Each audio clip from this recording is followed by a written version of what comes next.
গল্পের বাগিচায় আপনাদের সকলকে স্বাগত। বাংলা সাহিত্যের ভিন্ন স্বাদের ভিন্ন গল্প নিয়ে আমাদের এই নিবেদন।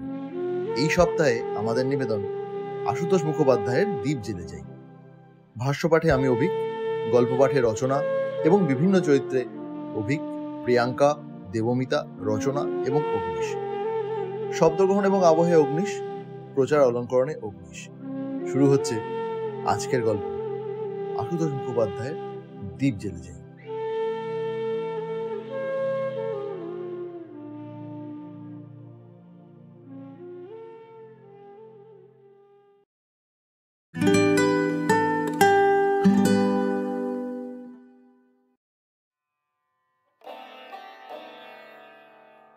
Mental observatory. ছবির মতো ঝকঝক করছে বাড়িটা। সামনে পিছনে বাগান, দুদিকের রাস্তাগুলো যেন কালো বার্নিশ করা। ভিতরে জোনা 40 রোগী বলা ঠিক হবে না, রোগিণীও আছে 14-15 জন। আলাদা আলাদা ঘর। মস্তিষ্ক বিকৃতির কারণ সকলের এক নয়, চিকিৎসা ব্যবস্থাও বিভিন্ন। অদূরে নার্স কোয়ার্টার্স, বাঙালি আর ফিরিঙ্গি মেয়ের জগা খিচুড়ি। একে অপরের ইয়ার্কি ফাজলামোগুলো মক্স করে। দিশি মেয়ে মেম সাহেবের বাংলা নকল করে, মুখ ভেঙায়। মেম সাহেব দিশি মেয়ের পিঠে কিল বসিয়ে ছুটে পালায়। শিথিল অবকাশটুকু হাসি ঠাট্টায় ভরাট। তবু এরই মধ্যে একজনকে যেন সমীহ করে চলে ওরা, বাইরে নয়, মনে মনে। ঈর্ষা বলা যেত, কিন্তু সে কথা ভাবতে নিজেরাই লজ্জা পাবে। রেখা মিত্র, সিস্টার ইনচার্জ, কর্তামো করে এ অপবাদ তার শত্রুও দেবে না। আগের বুড়ি ইনচার্জ যা ছিল, বাবা, নাকের জলে চোখের জলে এক করে ছাড়ত। এ বরং ভালো, দরকার হলে উল্টে তোড়পে আসা যায়। তাছাড়া ছিল তো ওদেরই একজন, এখন না হয় মাথার ওপর উঠে বসেছে। চ্যারিটি মিশনের মেয়ে না হলে এতদিনের বাড়ি গাড়িওয়ালা ঘরে বরে ভরে যেত, কোন কালে সকলেরই উপলব্ধি করতে পারে। সারা দেহের রূপ আর স্বাস্থ্য যেন একসাথে মাথা ঘুরছে, কিন্তু এ নিয়েও কটাক্ষ করে না কেউ, কারণ সে নিজেই নিজেকে আগলে রাখতে ব্যস্ত। প্রাচুর্যের আভাসটুকু অবশ্য ঠেকে রাখা সম্ভব নয়। হাসপাতালের বড় কর্তা মনস্তাত্ত্বিক কর্নেল পাকরাশি। নামের মতো মানুষটিও গুরু গম্ভীর, কাছে এলেই বুকের ভেতরটা গুড়গুড় করে ওঠে। নার্স অ্যাসিস্ট্যান্ট সকলেরই। তারই দুটো উদ্ভট এক্সপেরিমেন্ট সফল করেছে রেখা মিত্র। নির্দেশ মতো নিখুঁত অভিনয় করেছে। এতটুকু ভুল হয়নি, এতটুকু ত্রুটি ঘটেনি। 1 বছরের মধ্যে পর পর 2 জন মৃত্যু পথযাত্রী বিকৃত মস্তিষ্ক মানুষ সুস্থ নিরাময় হয়ে ঘরে ফিরে গেল। কর্নেল পাকরাশি লিপিবদ্ধ করছেন তার গবেষণার ইতিবৃত্ত। হয়তো রেখা মিত্ররও নাম থাকবে তাতে। কিন্তু ইতিমধ্যে 3য় রোগীর আবির্ভাব ঘটল। একই রোগ, একই কারণে মস্তিষ্ক বিকৃতি। কর্নেলের আগ্রহ বাড়ে। রেখা মিত্রর ডাক পড়ে 3য় বারও। প্রথম সফলতার পরে সহকর্মীদের মনে হয়েছে মেয়েটা যেন একটু বদলেছে। 2য় বারের পরিবর্তন আরো সুস্পষ্ট। কথা বলা কমিয়েছে, অকারণ হাসি খুশুটুকুও। চলনে বলনে কেমন যেন একটু বিচ্ছিন্নতা।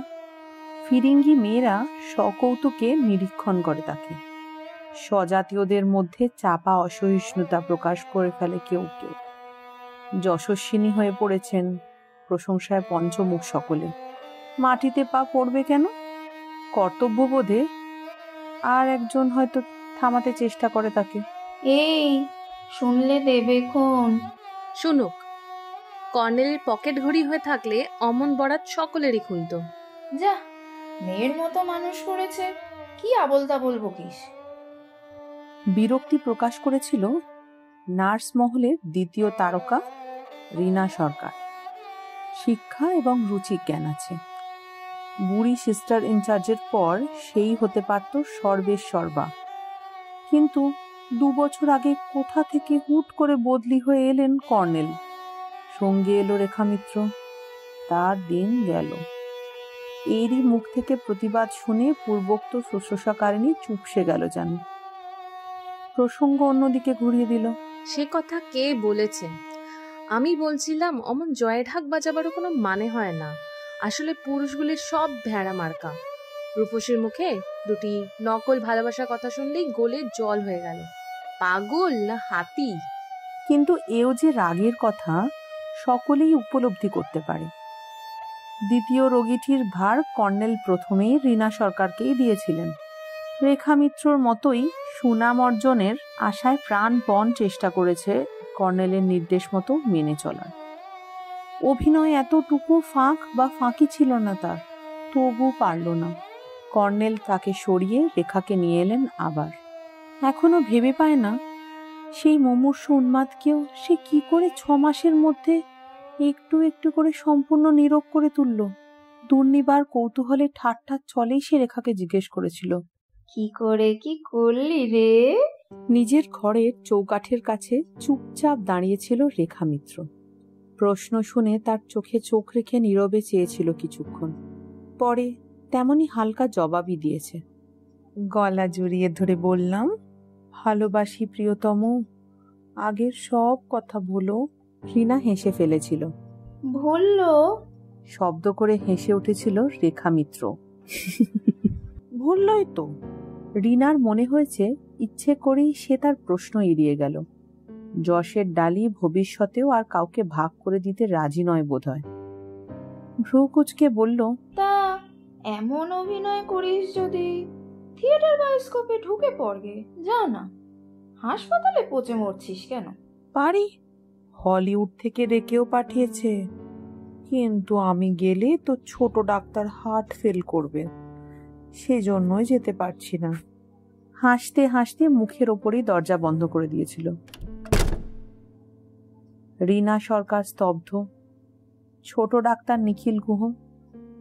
রেখা মিত্র না এলে এতদিনে সত্যিই একটা মধুর সম্পর্ক গড়ে উঠতে পারত। সে জ্বালা আছেই, কিন্তু তবু রাখতে পারেনি। কারণ আজ পর্যন্ত ছোট ডাক্তার এই মেয়েটির কাছ থেকে শুধু নীরস অবহেলা ছাড়া আর কিছু পায়নি। কর্নেলের হাতের মেয়ে না হলে এতদিন এখানে আর চাকরি করতে হতো না ওকে। কিন্তু পুরনো কথা থাক, 3 নম্বর রোগী এসেছে। তৃতীয়বার ডাক পড়েছে রেখা মিত্র। নার্স কোয়ার্টারের আবহাওয়া চঞ্চল। কর্নেলের তরফ শুনলে পড়ি মরি করে ছুটে যাওয়াই রীতি। কিন্তু ওর ঘরের দরজা বন্ধ এখনো। কি করছে? ঘুমোচ্ছে না সাজছে?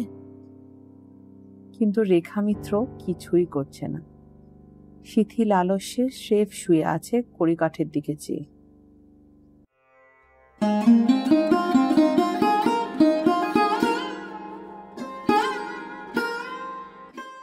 বুকের ওপরে বইখানা দেখলেও সহকর্মিনীরা হাঁ করে ফেলতো হয়তো। বিবেকানন্দের কর্মযোগ। তুলে নিল, উল্টে পাল্টে দেখলো একবার, হঠাৎ ছুঁড়ে ফেলে দিল দূরে। ঘরের কোণে আলনার নিচে গিয়ে আশ্রয় নিল সেটা। উঠে বসলো পা ঝুলিয়ে। পরনের বেশ পাশের দিকে তাকালো একবার। চলে যাবে। ঠোঁটের কোণের হাসির আভাস। চোখের সামনে ভাসছে দুটি মুখ, সমরেশ চক্রবর্তী আর মাধব সোম। সুপুরুষ দুজনেই, কিন্তু পাগল হলে কি বিভৎসই না হয় মানুষ। প্রাণের জন্য চিরকাল কৃতজ্ঞ থাকবে বলে গেছে। রেখা মিত্র নিজের মনেই হেসে উঠল। তা থাকবে হয়তো। আয়নার সামনে এসে দাঁড়ালো। একটু প্রসাধন দরকার। বুড়ো কর্নেল খুঁটিয়ে খুঁটিয়ে দেখবে আবার।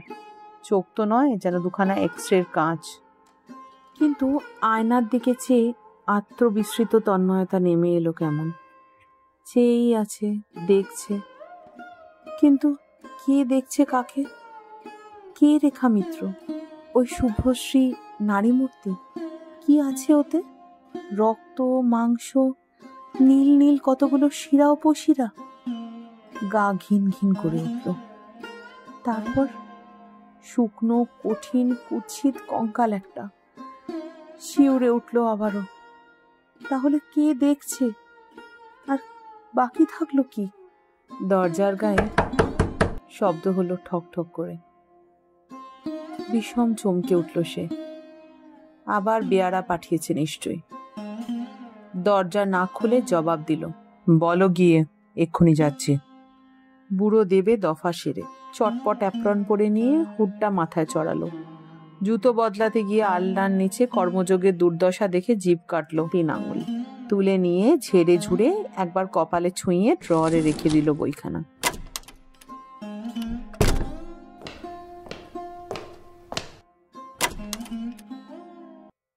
নাকের ডগা থেকে চশমা খুলে তুলে নিলেন কর্নেল।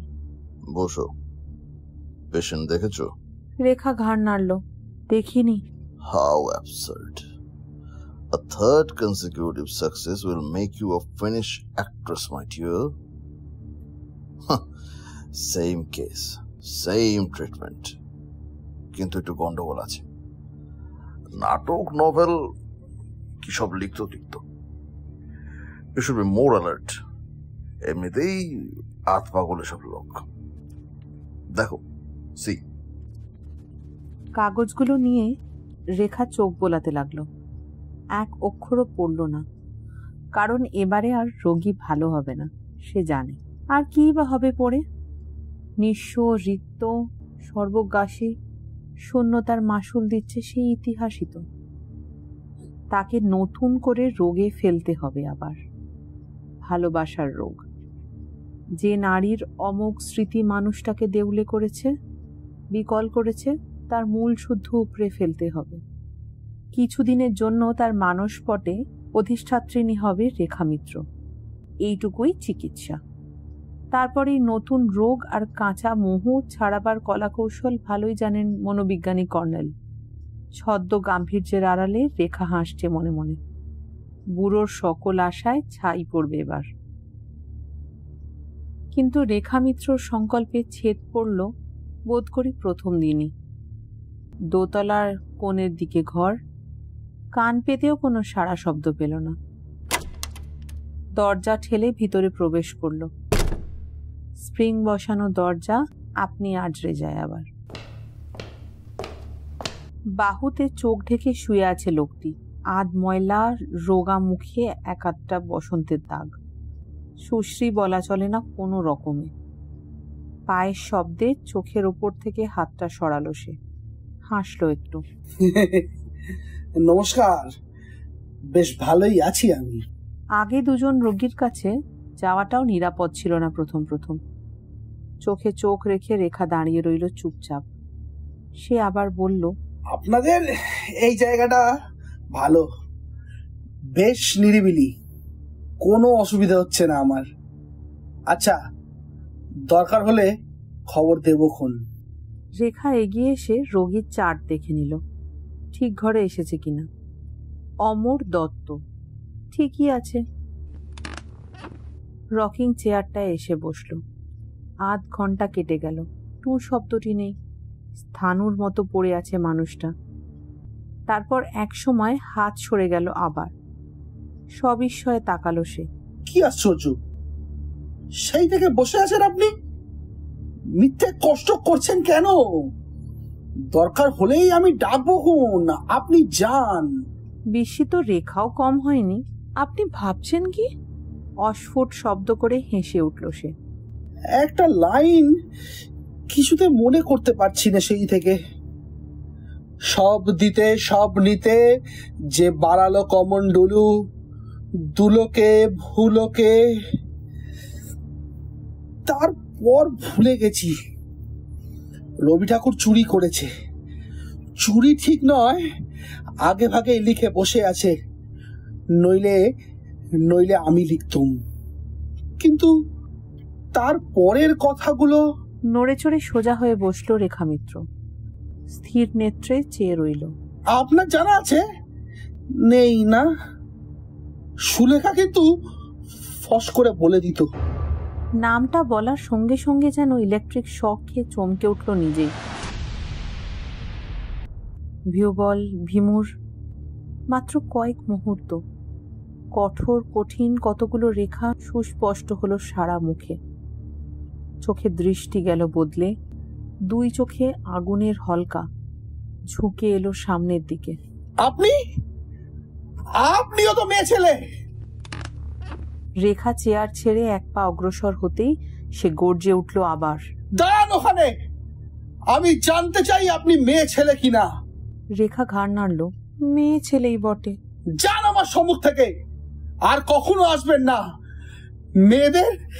মেয়েদের আমি আর দেখতে চাই না কোনো কালে, কোনো দিন না। এত বড় অভিশাপ আর নেই। দাঁড়িয়ে আছেন কি? যাবেন না? যান, যান বলছি, যান। চোখের পলক পড়ে না রেখা মিত্রর। অদ্ভুত রূপান্তরটা উপলব্ধি করতে চেষ্টা করছে। ঠক ঠক করে কাঁপছে মানুষটা, দাঁতে দাঁত লেগে যাচ্ছে। দরজা খুলে রেখা বাইরে এসে দাঁড়ালো। অমর দত্ত বীর করে বকে চলেছে তখনও। উত্তেজনা বাড়ছেই। একটা ইঞ্জেকশন নিয়ে রেখা আবার ভিতরে এলো। কনুইয়ে ভর করে অমর দত্ত আধা আধি উঠে বসলো প্রায়। আবার এসেছো? সুলেখা পাঠিয়েছে? কেমন, তোমাদের ভয় ডর নেই? আমার কলমের ডগায় কত বিষ জানো? জানি, শুয়ে পড়ুন। First you get out. Injection আর একটা তুলোতে একটা হাতে নিয়ে রেখা তার কাঁধে আচমকা ধাক্কা দিয়ে শুইয়ে দিল। এরকম একটা সরল নিষ্ঠুরতার জন্য রোগীও প্রস্তুত ছিল না। হকচকিয়ে গেল কেমন। ততক্ষণে তার সামনের বাহু উঠে এসেছে ওর শক্ত হাতের মুঠোয়। কিছু বোঝার আগেই ইঞ্জেকশন শেষ। 5 মিনিটও গেল না। চোখের পাতা ভারী হয়ে আসছে রোগীর। তবু যতক্ষণ পারল চোখ টান করে সে দেখতে চেষ্টা করলো এই নির্মম শুশ্রূষাকারিণীটিকে। ইঞ্জেকশন রেখে নীরবে অপেক্ষা করছিল রেখা। সে ঘুমিয়ে পড়তে কাছে এসে দাঁড়ালো। বিছানাটা অবিন্যস্ত হয়ে আছে, টান করে দিল। চুলগুলো কপালের ওপর দিয়ে চোখে এসে পড়েছে, সরিয়ে দিল। গায়ে চাদরটা টেনে দিল বুক পর্যন্ত। নিঃশব্দে চেয়ে রইল তারপর। ঘুমন্ত মুখেও বহুদিনের একটা ক্লিষ্ট যাতনা সুপরিস্ফুট। লোকটা ভালো কি মন্দ সে কথা একবারও মনে আসছে না তো। তাদেরই একজনের জন্য এই মানুষের সকল বৃত্তি হারাতে বসেছে। হঠাৎ মনস্তাত্ত্বিক কর্নেলের ওপর ক্ষেপে আগুন হয়ে গেল রেখা মিত্র।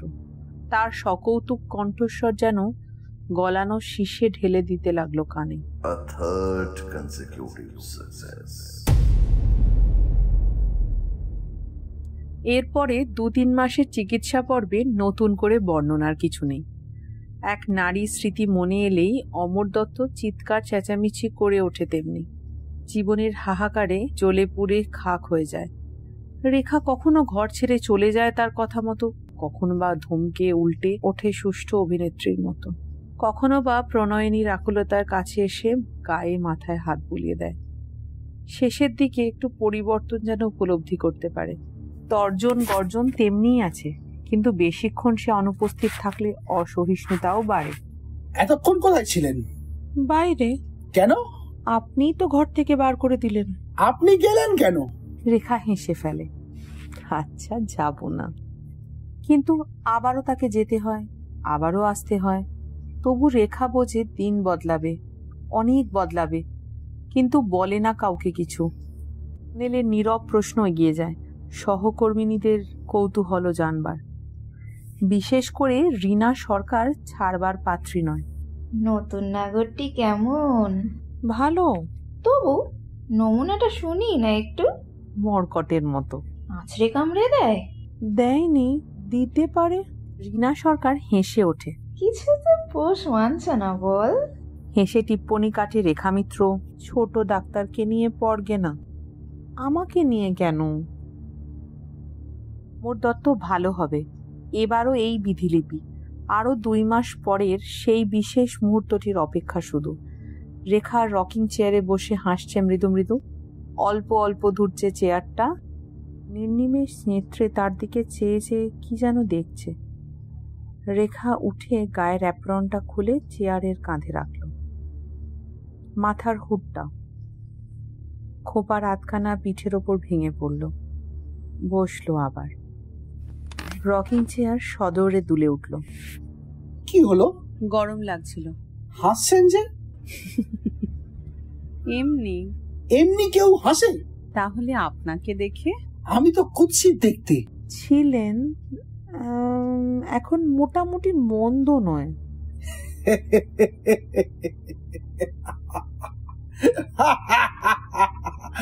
আচ্ছা, আপনি আমার জন্য এতটা করেন কেন? কতটা করি বলুন না শুনি।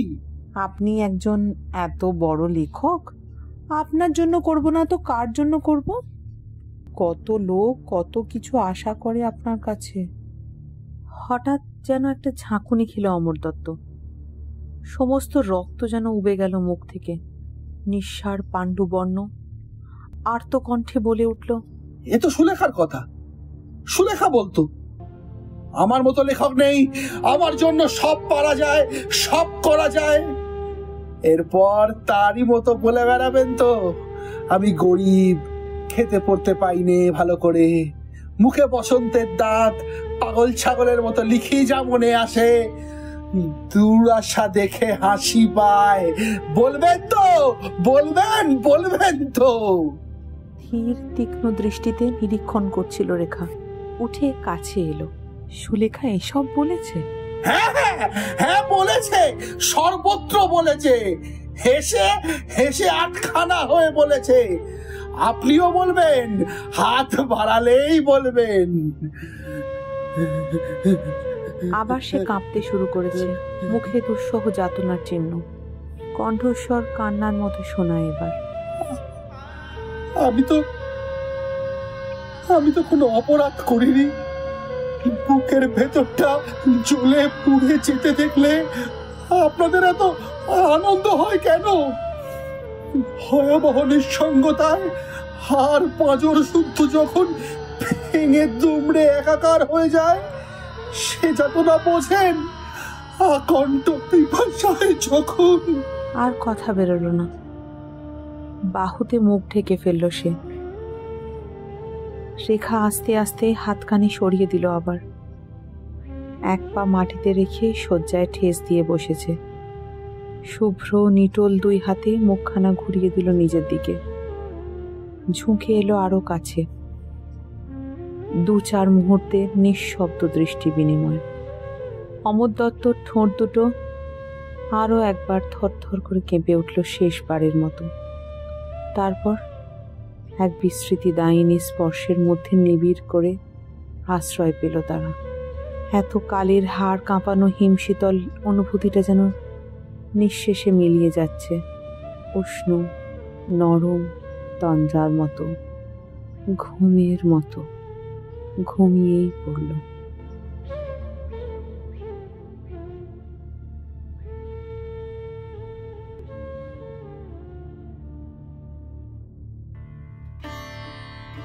পরে কটা দিনের তুচ্ছতা বাদ দেওয়া যাক। নির্দেশ মতো তাকে নিয়ে বাইরে বেড়ানো, সিনেমা দেখা, থিয়েটার দেখা। রেখা তাগিদ দিল কর্নেলকে, এরপরই মুশকিলে পড়ব, তাড়ান শিগগির। কর্নেল হাসেন। রেখা প্রতিবাদ করে, ফিনিশড অ্যাক্ট্রেস। এরপর কদিন ধরে কর্নেলের ঘরে বসে নিজের রোগজীর্ণ প্রতিচ্ছবিটি দেখেছে অমর দত্ত। বৈজ্ঞানিক রেকর্ডে নিজের 2-1 পাগলামির নমুনা শুনে শিউরে উঠেছে।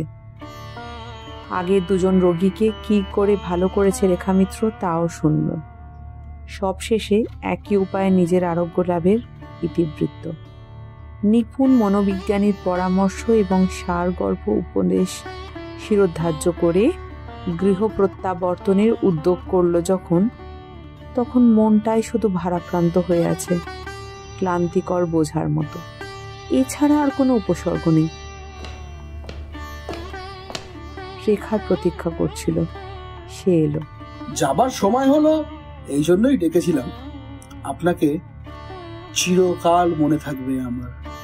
সমরেশ চক্রবর্তী বলেছিল, মাধব সোমও বলেছিল। রেখা হাসল। সেটা কি খুব ভালো কথা হবে? 2-1টা মৌন মুহূর্ত। অমর দত্ত হাত তুলে নমস্কার জানালো। আচ্ছা চলি তাহলে। হাত তুলে প্রতি নমস্কার করলো রেখাও। হ্যাঁ আসুন। অমর দত্তর কাহিনী শেষ হয়েছে। কিন্তু এ কাহিনী অমর দত্তর নয়, রেখা মিত্রর। অনেক অনেক দেরিতে জেনেছে রীনা সরকার রেখা মিত্রর রোগী ভালো করবার রহস্যটুকু কি। অনেক অনেক দেরিতে জেনেছেন মনোবিজ্ঞানী কর্নেল পাকরাশি। কোনো নির্দেশই তার মেনে চলেনি রেখা মিত্র। অনেক অনেক দেরিতে জেনেছে বাকি সকলে রেখা মিত্র রোগী ভালো করেছে ফাঁকি দিয়ে নয়, ভালোবাসার অভিনয় করে নয়, সত্যিকারের ভালোবেসে। পর পর 3 জনকেই। হাসপাতালের রোগীর সংখ্যা আরো একজন বেড়েছে। রোগী নয়, রোগিনী, সে রেখা মিত্র।